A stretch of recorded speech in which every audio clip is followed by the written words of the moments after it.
Assalamualaikum warahmatullahi wabarakatuh.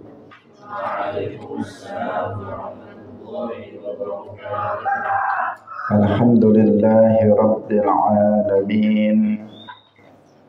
Lahun ni'matu wa lahul fadlu wa lahul thana'ul hasan. Wa salawatullahil barrir rahim wal malaikatil muqarrabin ala sayyidina wa maulana Muhammadin wa ala alihi wa ashabihi thayyibin tahirin. Allahumma la sahla illa ma ja'altahu sahla wa anta taj'alul hazna idza syi'ta sahla. Allahumma arzuqna al-ikhlasa fil niyyati wal qawli wal amal. Wa ba'du.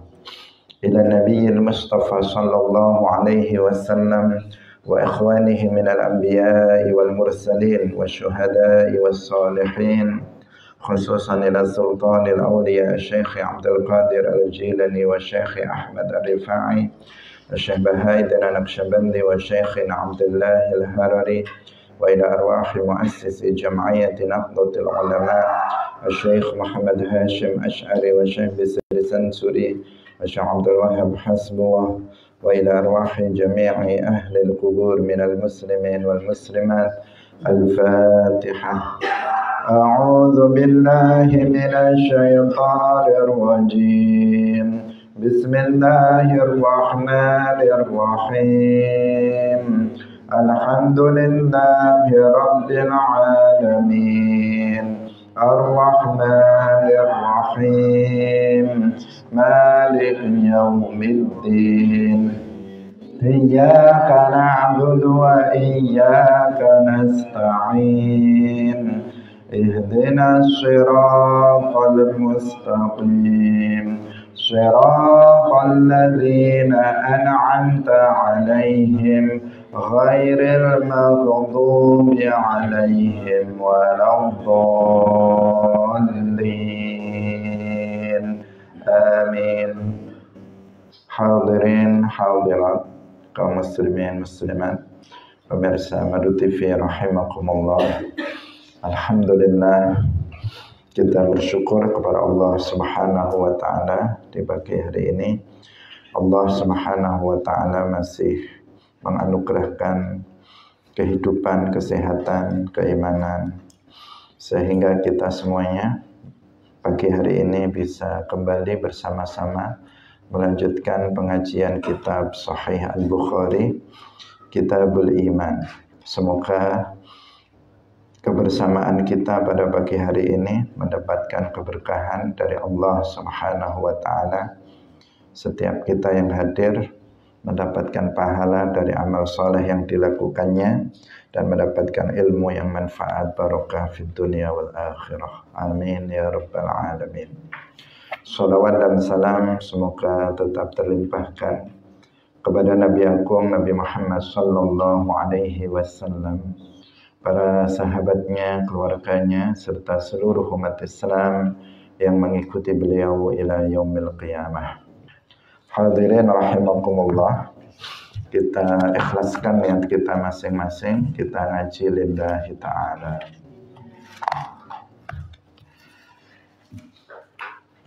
Qala al-imam Abu Abdullah Al-Bukhari rahimahullahu ta'ala, babu fadli man istabra'a li dinihi. Babu utawi iki iku bab nerangaken keutamaane wong istabra'a kang amrih lebaran sapa man li dinihi maring agamane man.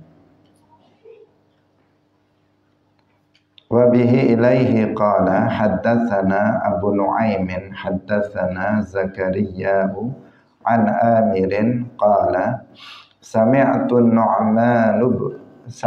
Nu'man ibn Bashir yaqul sami'tu was krungu sapa ingsun An-Nu'man bin Bashir Yaqulu dawuh sapa An-Nu'man bin Bashir sami'tu waskrungu sapa ingsun Rasulullah ing Rasulullah sallallahu alaihi wasallam yaqulu dawuh sapa Rasulullah al halalu utawi perkara kang halal iku bayyinun pertelo wal haram lan utawi perkara kang haram iku bayyinun pertelo wa bainahuma lan iku ing dalem antarane al halal wal haram iku musyabbahatun perkara kang musyabbahat atau dalam sebagian riwayat mustabihat.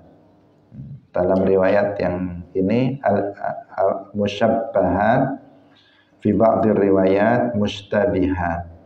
La ya'lamuha orang ngawruhi ing musyabbahat sapa katsirun wong akeh minan nasi saking menungso. Faman mongko utawi sapane wong iku ittaqa ngedoi sapa man al musyabbahati ing perkara kang musyabbaha istabra'a mongko wis amrih bebas utawa amrih lebaran sapa man lidinihi kanggo agamane man wa irdhihi lan kehormatane man. Waman lan utahi sapane wong iku waqa'a tumiba sapa man fi syubuhati ing dalam perkara kang syubuhat karai kaya wong kang ngembala kaya pengembala yara'a kang angon sapa ra'i haulal hima ing dalam sekitare tanah larangan yushiku parek apa ayuqi ahu yanto numibaaken apa yar'a haulal hima ing khima ala eling-eling wa inna likulli malikin lan satemene iku keduwe saben-saben raja khima utawi tanah larangan ala inna himallahi eling-eling satemene larangane Allah himane Allah fi ardihi ing dalam bumine Allah iku maharimuhu pira-pira perkara kang den haramaken Allah ala eleng-eleng wa inna fil jasadi lan satemene iku ing dalam jasad mudghatan utawi segumpal darah idza shalahat tatkalane bagus apa mudghah shalaha mongko dadi bagus apa al jasadu jasad kulluhu ya sekabehane jasad wa idza fasadat lan tatkalane rusak apa mudghah fasada mongko rusak apa al jasadu jasad kulluhu ya sekabehane al jasad ala eleng-eleng wa hiya lan utawi mudghah iku al qalbu ati. Hadirin rahimakumullah, bab menjelaskan tentang keutamaan istibra' lidini, artinya membebaskan berusaha untuk membebaskan diri untuk kepentingan agamanya dari perkara-perkara yang diharamkan. Ini yang disebut dengan maksud dari bab ini adalah bahwa wara', sifat wara' yaitu menjauhi perkara yang haram itu termasuk tanda kesempurnaan iman seseorang. Apabila seseorang itu berusaha untuk menjauhi perkara yang haram, berusaha menjadi pribadi yang wari' dengan menjauhi perkara-perkara yang mustabihat, nanti akan dijelaskan, sehingga dia terbebas dari melakukan perkara yang diharamkan, maka keimanan orang yang seperti itu sempurna. Hadis diriwayatkan dari An-Nu'man ibnu Bashir. Beliau mengatakan, aku telah mendengar Rasulullah Shallallahu Alaihi Wasallam bersabda, al halalu bayyinun wal haramu bayyinun. Al halalu bayyinun, perkara yang halal itu jelas. Jelas maksudnya jelas bagi ahlul ilmi, bagi orang yang sudah belajar. Wal haramu bayyinun, dan perkara yang haram itu juga jelas. Bagi siapa? Bagi ahlul ilmi, bagi mereka yang sudah belajar ilmu agama.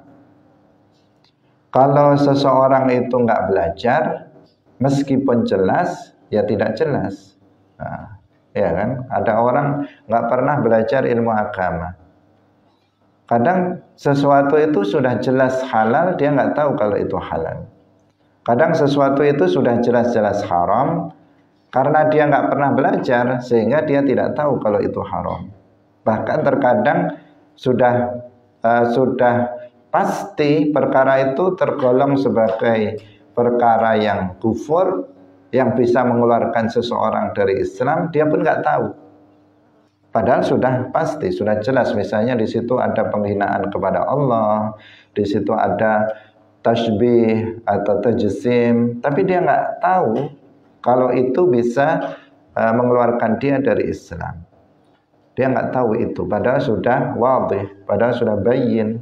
Tetapi karena dia nggak belajar, sehingga menjadi tidak tahu. Jadi bayyinun itu maksudnya li ahlil ilmi, bagi orang yang berilmu. Nah, perkara yang halal itu bayyinun bagi orang yang berilmu. Perkara yang haram itu bayyinun, jelas bagi orang yang berilmu. Karena perkara yang halal dikatakan jelas bagi orang yang berilmu. Berilmu di sini maksudnya yang sudah belajar. Itu karena perkara yang halal itu sudah mansus di dalam Al-Quran dan hadis secara sharih. Jadi sudah mansus, sudah ada nasnya di dalam Al-Quran ataupun hadis secara sharih. Nah, sehingga menjadi jelas bagi orang yang sudah belajar. Perkara yang haram itu juga sudah mansus dengan sharih, sudah ada nasnya, sudah ada ketetapannya dalam Al-Quran dan hadis secara sharih, sehingga ahlul ilmi, orang yang sudah belajar ilmu agama, akan tahu ini halal, ini haram. Sudah jelas karena dia zahir, sesuatu yang bayyin. Misalnya zina itu haram, sudah bayyin, karena Allah Subhanahu wa taala berfirman, wala taqrabu az-zina.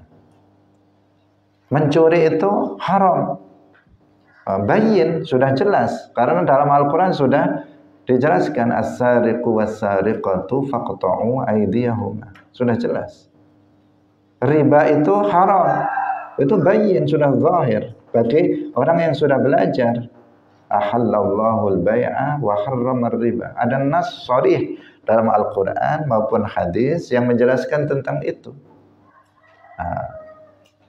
Tetapi kalau bukan nggak pernah belajar, terkadang seseorang nggak tahu kalau itu adalah sesuatu perkara yang diharamkan. Jual beli itu halal, itu bayyin. Dalam Al-Quran sudah disebutkan ahallallahu al-bai'a.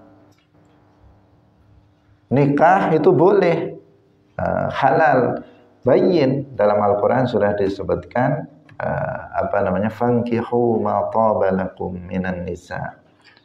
Jadi bayyin di situ jelas karena sudah dinas, sudah ada nasnya dalam Al-Quran tentang kehalalannya, sudah ada nas dalam Al-Quran dan hadis tentang keharamannya. Tapi zahirnya atau bayyinnya, jelasnya itu bagi ahlul ilmi, bagi mereka yang sudah belajar ilmu agama. Yang nggak pernah belajar, sejelas-jelasnya perkara yang jelas nggak jelas. Nah, karena itu kita wajib untuk belajar ilmu agama, yaitu ilmu-ilmu agama yang pokok, yang hukum mempelajarinya fardu ain.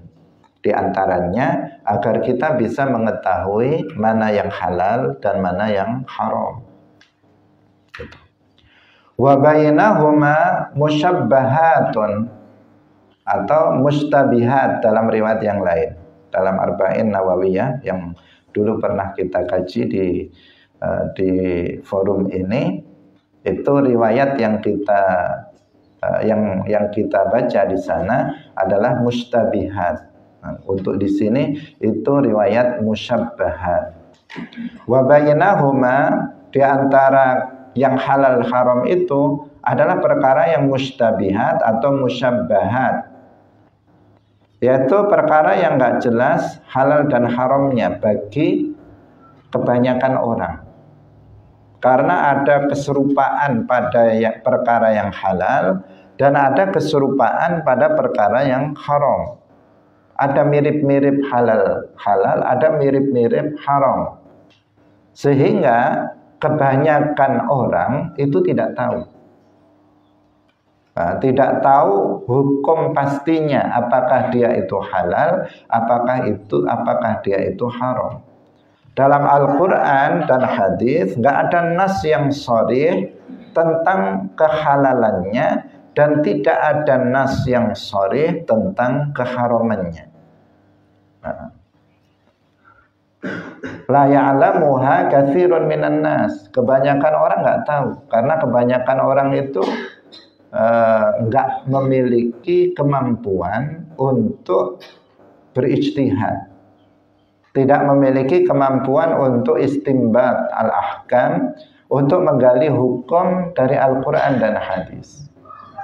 Hanya sedikit orang yang mengetahuinya, yaitu mereka yang ar-rasikhuna fil ilm, mereka yang memiliki keilmuan yang mendalam, yaitu mereka al-mujtahidun, para mujtahid seperti al-Imam Abu Hanifah, al-Imam Malik, Imam Syafi'i, Imam Ahmad. Mereka ar-rasikhuna fil ilm, al-mujtahidun, mereka bisa tahu perkara yang mustabihat itu apakah masuk dalam kategori halal atau haram. Tapi kalau kebanyakan orang seperti kita itu nggak tahu mustabihat itu statusnya halal atau statusnya dia haram. Karena dia ada keserupaan pada yang halal dan ada keserupaan pada yang haram, mengingat nggak ada dalil atau nas yang sharih dalam Al-Quran yang menjelaskan tentang kehalalannya ataupun tentang keharamannya. Faman ittaqa al-musyabbahati istabra'a li dinihi wa 'irdihi. Nah, di sini Rasulullah Shallallahu alaihi wasallam menganjurkan kepada kita untuk menjauhi perkara yang statusnya musyabbihat atau musyabbahat. Kalau yang halal sudah bayin, ya silakan dilakukan. Yang haram bayin, dia sudah jelas keharamnya, maka tinggalkan tanpa ada tawar-menawar. Sesuatu yang jelas itu haram, tinggalkan, jauhi. Bagaimana dengan yang musyabbahat, yang mustabihat? Kita dianjurkan juga untuk menjauhinya demi untuk keselamatan agama kita. Nah, ini lidinihi, istabra'a lidinihi wa 'irdihi, dan demi keselamatan kehormatan kita. Jadi demi keselamatan agama kita, lidinihi artinya di sini yang berkaitan dengan Allah Subhanahu wa taala. Kalau li'irdihi wa 'irdihi berarti di sini yang berkaitan dengan keselamatan diri pribadi, kehormatan diri pribadi manusia itu sendiri, kehormatan. Kalau seseorang itu ingin agamanya selamat, artinya hubungan dia dengan Allah dalam agama itu selamat, agamanya itu selamat, dan dia juga ingin kehormatannya itu selamat, maka hendaknya dia ittaqa al-musyabbahat. Dia menjauhi perkara-perkara yang statusnya itu mustabihat, yang belum jelas halal dan haramnya. Dan itu adalah bagian dari sifat wara'. Karena seseorang yang nanti jatuh pada perkara yang syubhat, maka dikhawatirkan dia akan jatuh kepada perkara yang haram. Seseorang yang berani melakukan perkara yang mustabihat dikhawatirkan nanti akan jatuh kepada perkara yang haram.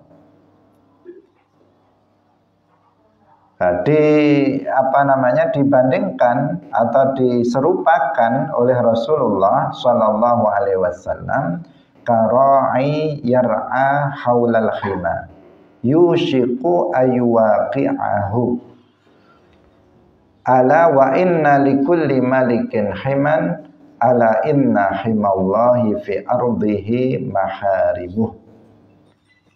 Seperti kenapa kita oleh Rasulullah itu dianjurkan untuk menjauhi perkara yang mustabihat. Karena itu agar kita itu bisa terjauh dari perkara yang haram. Itu maksudnya. Seperti misalnya diperbandingkan di sini oleh Nabi, kalau ada seorang pengembala mengembalakan binatang ternaknya, kambingnya atau sapinya atau untanya. Dia mengembalakannya di sekitar tanah larangan. Nah, tanah larangan. Biasanya ada, kalau di sini kan semuanya tanahnya tanah larangan kalau di sini. Artinya sudah milik orang. Nah, milik orang. Kalau dulu ada tanah yang memang tempat pengembalaan. Semua orang bebas untuk mengembalakan binatang ternaknya. Tetapi biasanya seorang raja, seorang penguasa itu punya tanah yang dia tanah larangan, nggak boleh siapapun untuk mengembalakan di tanah itu. Itu yang disebut dengan khima. Nah, jadi seorang penguasa ada tanah misalnya sekian hektar, nggak boleh ada satupun orang yang mengembalakan kambing, sapi atau untanya di situ. Itu yang disebut dengan khima. Paham? Nah, kalau sekarang di tempat kita sekarang semuanya sawah, semuanya punya orang. Nggak boleh kita mengembalakan kambing di situ. Nah, bisa dibacok sama pemiliknya kambingnya. Kalau dia nanam jagung, malah sapinya dibawa ke situ, habis. Hadirin rahimakumullah. Jadi hima ada tanah larangan. Orang nggak boleh mengembalakan binatang ternaknya di situ. Kemudian ada seseorang berani untuk mengembalakannya di pinggirnya. Di pinggiran. Nah, di pinggiran mepet sekali dengan tanah larangan. Memang dia tidak mengembalakan binatang ternaknya di tanah larangan itu, enggak. Tapi di pinggirnya, haulal khimah. Kalau sudah di pinggirnya dan yang dikembalakan itu makhluk tidak berotak seperti binatang ini, misalnya binatang ternak, sapi atau kambing, kira-kira yang mengembala ini lengah sebentar itu bisa masuk itu. Sudah bisa masuk ke tanah larangan karena terlalu mepet dengan tanah larangan. Mungkin pengembalanya tertidur sebentar sudah makan tanaman yang ada di tanah larangan itu. Bahaya, maksudnya bahaya kalau sudah dekat dengan tanah larangan itu berbahaya. Bisa-bisa dia akan melanggar, dia akan masuk pada tanah yang dilarang untuk dikembalakan binatang ternak di situ. Karena itu sebaiknya ya menjauh Kalau orang mengembalakan tahu kalau ini tanah larangan, ya dia harus menjauh, jangan terlalu dekat, jauhlah dari tanah larangan itu. Tujuannya agar nanti tidak terperosok masuk binatang peliharaannya itu masuk ke tanah larangan tersebut. Nah, itu perbandingannya. Nah, sesuatu yang mustabihat, musyabbahat itu adalah itu tadi yang dibandingkan, disamakan dengan sesuatu yang ada di sekitar, di sekitar perkara yang haram. Kalau seseorang itu berani untuk melakukan yang mustabihat, dikhawatirkan dia akan masuk melakukan perkara yang diharamkan. Agar dia selamat tidak melakukan perkara yang diharamkan, maka hendaknya dia menjauhi perkara yang mustabihat. Yang halal haramnya belum jelas, karena nggak ada nas yang sharih tentang hal itu. Maka lebih baik yang selamat, agar selamat maka dia menjauhinya. Karena keselamatan itu hal yang terpenting bagi kita, bagi manusia. Selamat itu adalah hal yang sangat penting. Bahasa Jawanya selamat. Saking pentingnya sebagian orang Jawa anaknya diberi nama Selamat. Karena selamat itu sesuatu yang sangat penting. Selamat di dunia, selamat apalagi di akhirat nanti dari azab neraka. Itu nomor satu. Selamat itu sesuatu hal yang nomor satu. Nggak ada yang lebih dari keselamatan itu sendiri. Karena itu setiap orang harus berusaha untuk bisa selamat, khususnya untuk bisa selamat nanti di akhirat. Nah, untuk bisa selamat nanti di akhirat itu adalah menjauhi perkara yang haram. Untuk membantu menjauhi perkara yang haram, seseorang itu menjauhi perkara yang mustabihat. Agar dia terbantu untuk kalau seseorang misalnya dia jauh dari perkara yang haram, kalaupun dia terperosok pada yang mustabihat, bukan perkara yang haram. Itu.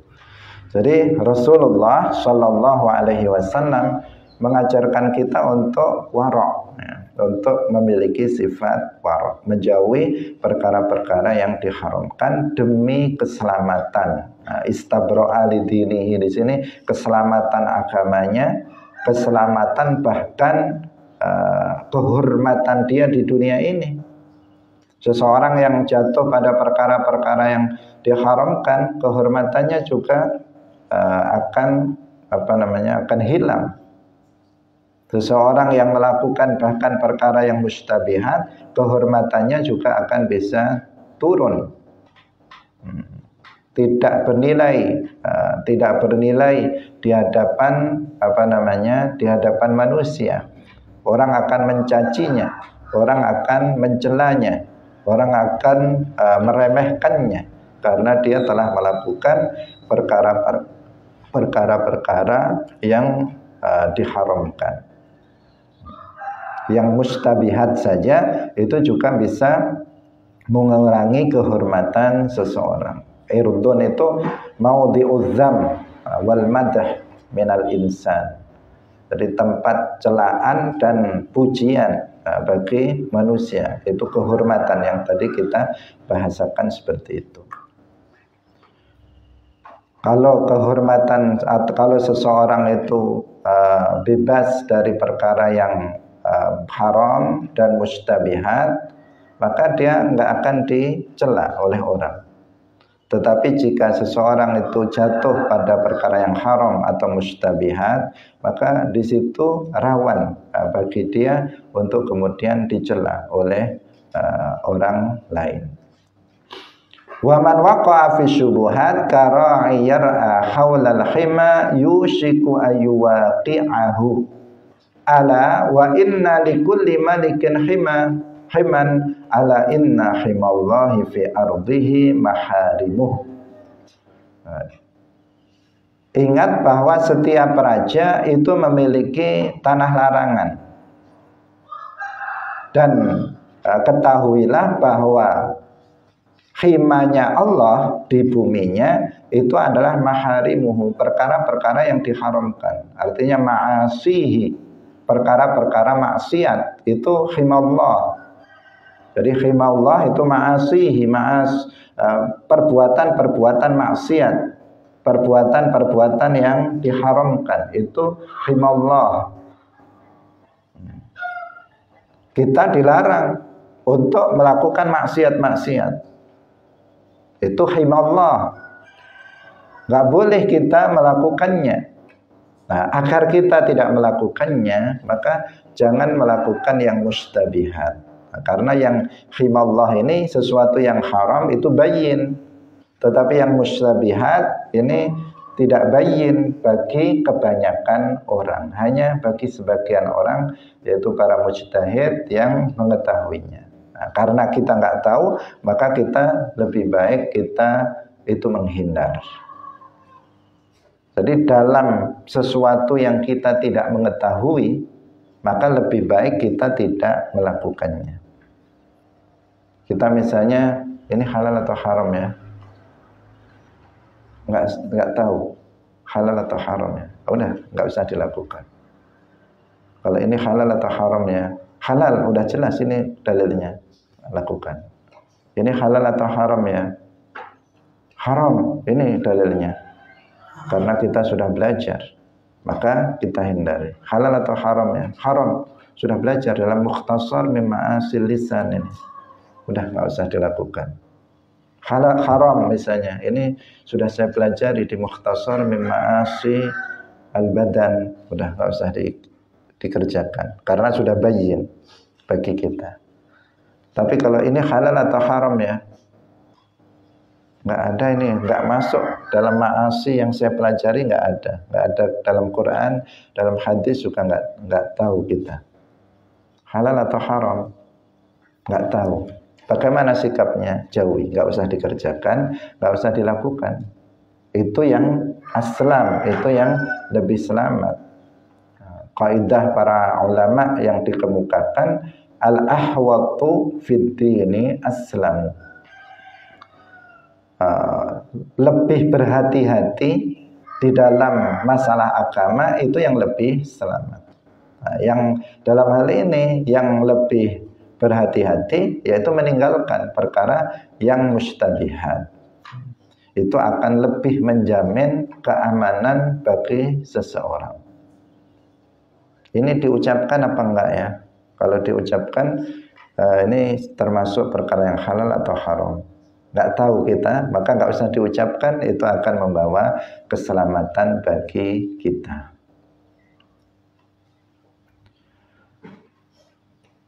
Ala wa inna fil jasadi mudghatan, ketahuilah bahwa di dalam jasad, di dalam badan kita ini ada mudghah, ada qit'atud dam, ada sepotong, segumpal darah. Idza shalahat shalahal jasadu kulluh. Ini shalaha itu bisa shalaha, bisa shaluha. Di sini kita memakai yang di fathah. Idza shalahat, ketika mudghah itu baik, maka shalahal jasadu kulluh, maka seluruh jasadnya akan menjadi baik. Wa idza fasadat, ketika mudghah, segumpal darah itu jelek, rusak, maka seluruh jasad akan menjadi rusak. Ala wahyal qalb, ketahuilah mudghah itu adalah al-qalb. Jadi al-qalbu hati, nah, biasa diterjemahkan hati itu adalah amirul jawarih. Amirul jawarih, pemimpin dari anggota badan yang lainnya. Sultan al-jawarih, dia rajanya dari seluruh anggota badan kita. Kita memiliki anggota badan seperti tangan, kaki, mata, telinga, lisan, itu namanya al-jawarih. Al-jawarih. Kemudian ada al-qalbu, al-qalb, hati. Nah, Al-qalb, hati itu adalah pemimpin dari seluruh anggota badan. Maksudnya bagaimana? Maksudnya dialah yang mengatur. Seperti halnya pemimpin, biasanya pemimpin dalam sebuah organisasi, dia yang mengatur para pegawai apa yang harus dilakukan. Semuanya rakyatnya, semuanya mengikuti tunduk kepada sang pemimpin.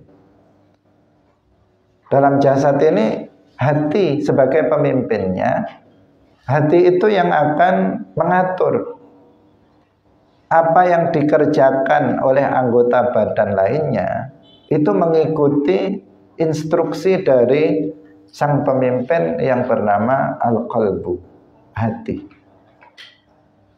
Qalbun, bukan kalbun ya.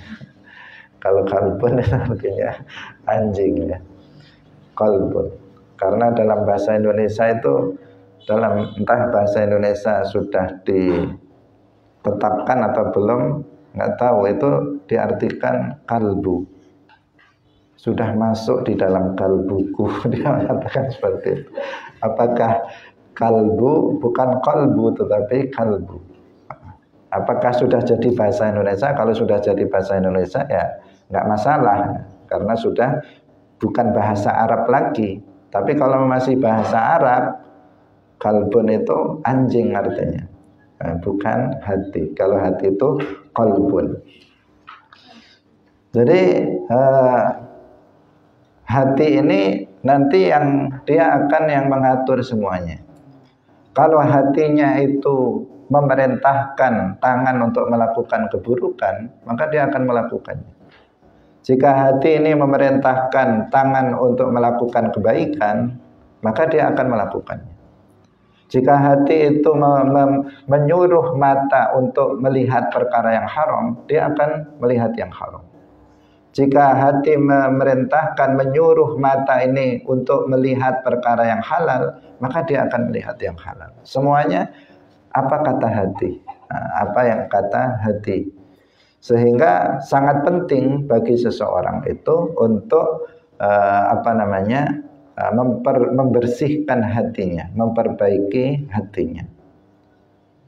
Dan perbuatan yang zahir yang dilakukan oleh seseorang itu adalah cerminan hati. Dari sini kita pahami seperti itu.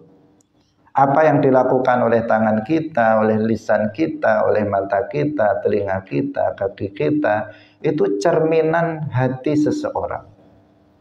Kita memang tidak tahu apa kata hati seseorang. Saya tidak tahu hati kamu itu kayak apa. Secara hakikah itu kita nggak tahu. Nggak pernah kita belah dadamu sehingga kita bisa mengetahui hati kamu seperti apa. Nggak tahu. Tetapi cerminan hati itu bisa terlihat dalam zahir. Kenapa? Karena apa yang dilakukan oleh jawareh adalah apa yang dikatakan oleh hati. Karena itu kalau ada orang jahat, itu sulit diterima kalau dia mengatakan tapi hatiku baik, itu sulit. Saya memang kayak begini tapi hatiku baik, itu sulit ya. Gimana? Wong zahirnya, anggota badannya udah jelas dia jahat. Nah, dia sudah jelas anggota badannya itu melakukan hal-hal yang maksiat. Dia melakukan hal-hal yang buruk, melakukan kejahatan, dia menyakiti orang lain, tapi dia masih bisa mengatakan jelek-jelek begini hatiku baik loh. Nah, itu bagaimana, kayak kontradiksi. Ada kontradiksi, pertentangan antara zahir dan batin. Padahal apa yang dilakukan oleh dia, mulut dia, lisan kita bicara yang begitu, itu kan disuruh oleh hati. Hati yang nyuruh seperti itu. Karena itu harus diwaspadai, Diwaspadai maksudnya bagaimana? Sekarang ini banyak orang yang mengklaim sebagai baik, mengklaim sebagai orang yang bersih, mengklaim sebagai sufi misalnya, tetapi perbuatannya tidak memperlihatkan apa yang diklaimkan itu, nggak sama dengan apa yang diklaim oleh dia. Seperti yang tadi itu contohnya, mulutnya dia menghina orang, dia mencaci orang, tapi dia masih mengatakan sebenarnya hati saya baik. Itu kan klaim. Sekarang buktinya mana? Apa yang kamu lakukan itu kan apa yang diperintah oleh hatimu. Jika hatimu itu baik, pasti hatimu itu memerintahkan lisan kamu untuk berkata-kata yang baik, yang lembut, yang sopan, yang menghargai orang lain, tidak mencaci, tidak menghina. Kalau itu memang baik hatimu. Nah, itu gambarannya. Jika hati kamu baik, pasti perbuatan kamu juga baik. Tetapi jika perbuatan kamu itu jelek, jahat, buruk, maka itu mencerminkan hati. Karena apa yang kamu lakukan adalah apa yang dilakukan oleh hatimu, apa yang diperintahkan oleh hati kamu.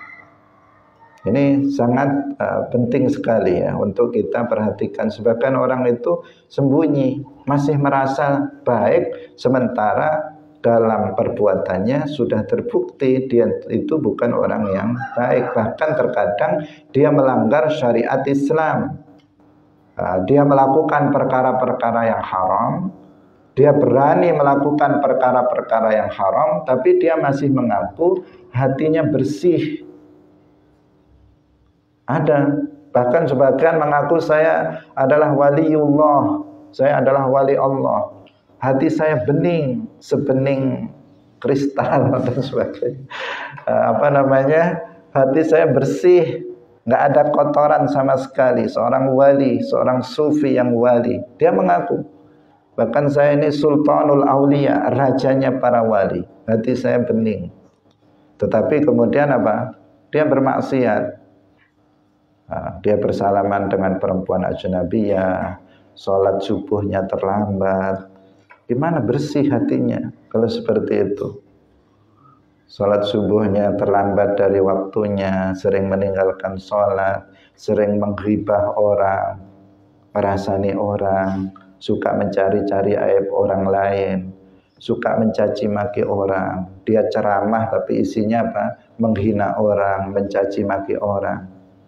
Dia ceramah itu.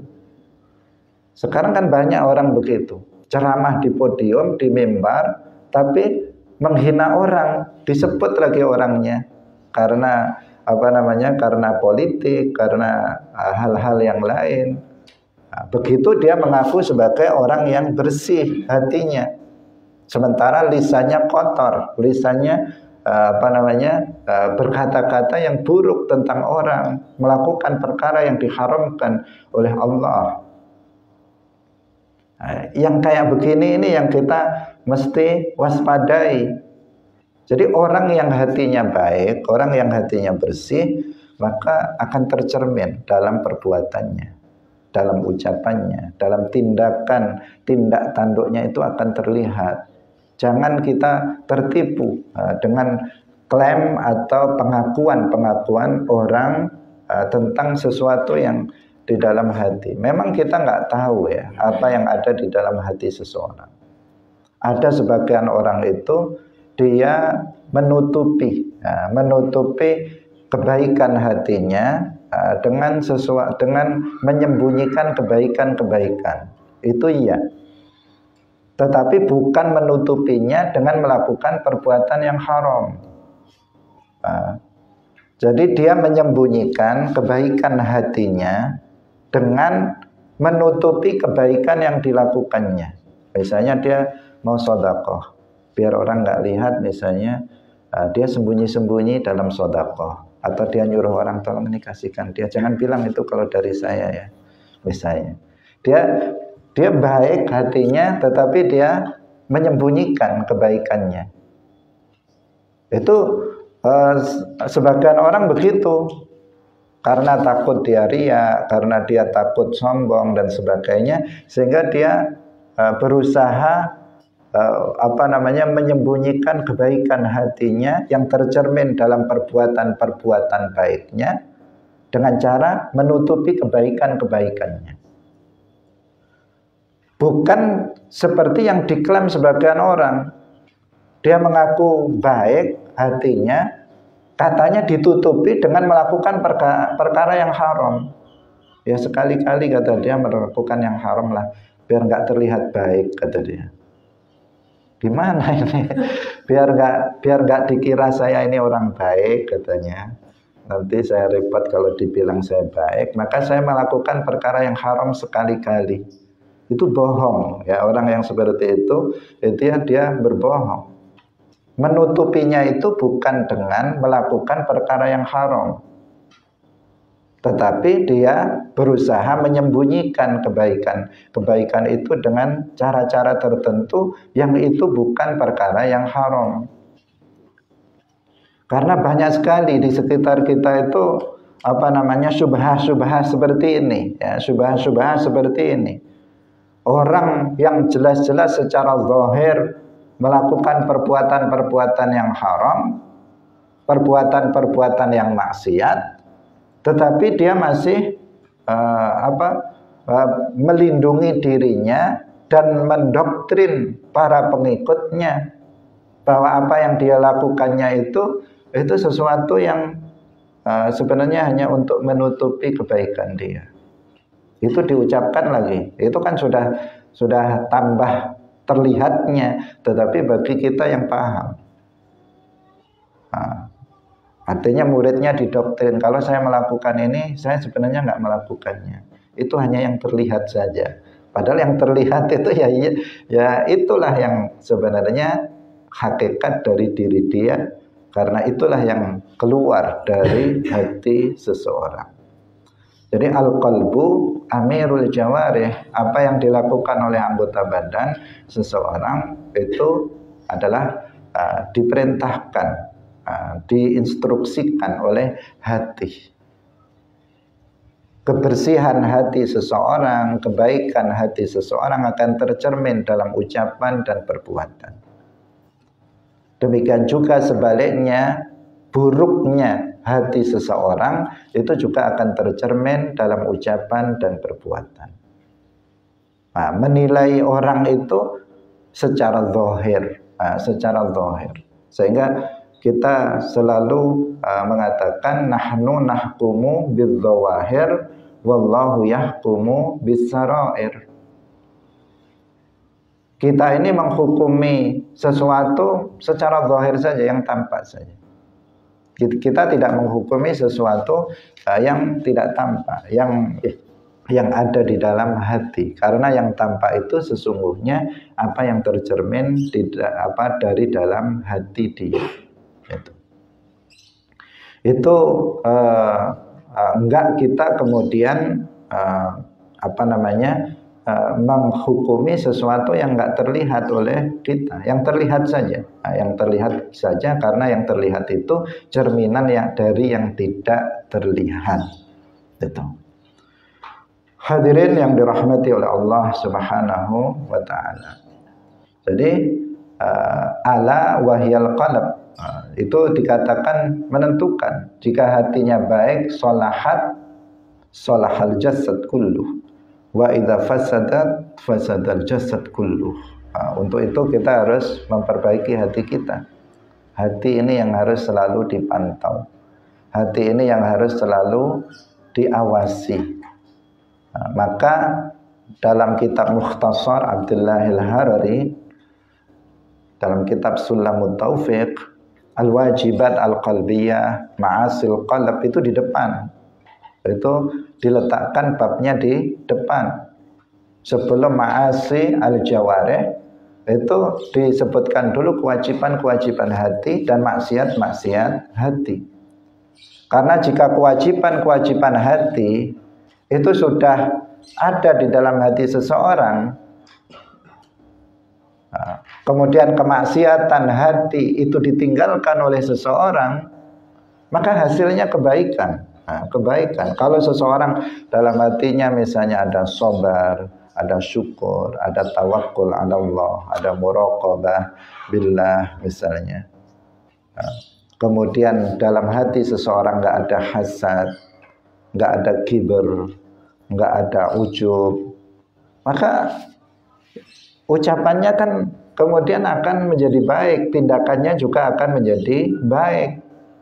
Orang itu misalnya melakukan ghibah, asal usulnya kan ada hasad dalam hatinya, asal usulnya ada kibir dalam hatinya,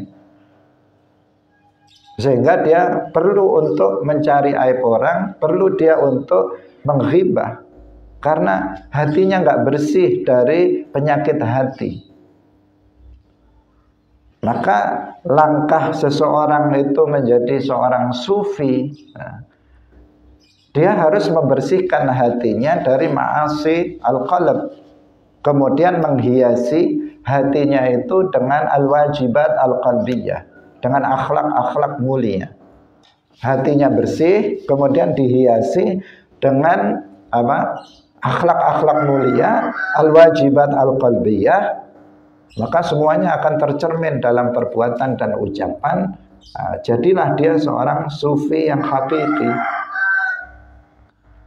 Sekarang banyak itu enggak, klaimnya klaim tasawuf, klaim sufi, tetapi kerjaannya bukan membersihkan hati, tetapi justru memenuhi hati dengan penyakit-penyakit hati. Ajarannya diklaim, dianggap, diaku sebagai ajaran tasawuf, tetapi mengajarkan hasad, mengajarkan kibir dan sebagainya. Karena ada orang sekarang ini, tentu kita tidak mutlak semuanya ya, tetapi ada oknum-oknum yang mengaku sebagai sufi, tetapi kemudian mengajarkan meremehkan orang lain, menghina orang lain yang tidak mengikuti misalnya thariqah dia, menganggap yang lain jelek, menghina dan seterusnya. Ada yang seperti itu. Itu kan apa? Itu berarti enggak tasawuf tidak mengajarkan kebersihan hati dari penyakit-penyakit hati yang kita menyebutnya sebagai ma'asil qalb. Nah, semestinya enggak begitu. Tasawuf itu yang hakiki itu memang mengajarkan untuk membersihkan hati, kemudian setelah bersih dari maksiat-maksiat, kemudian dihiasi dengan akhlak-akhlak mulia, wajibat qalbiyah, maka kemudian akan tercermin semuanya dalam ke tangan, ke mata, ke kaki, ke anggota badan seluruhnya, menjadi orang yang bersih, orang betul yang orang yang baik, orang yang taat dan berakhlak yang mulia. Hadirin rahimakumullah, demikian pengajian kita pada pagi hari ini, semoga bermanfaat bagi kita semuanya. Barakallahu fikum, wallahu al-muwaffiq ila aqwamit thariq. Wassalamualaikum warahmatullahi wabarakatuh. La ilaha illallah. Allahumma salli ala sayyidina Muhammad wa ala alihi wa sahbihi wa sallim. Rabbi ghfirli wa liwalidayya wa lil mu'minina wal mu'minat.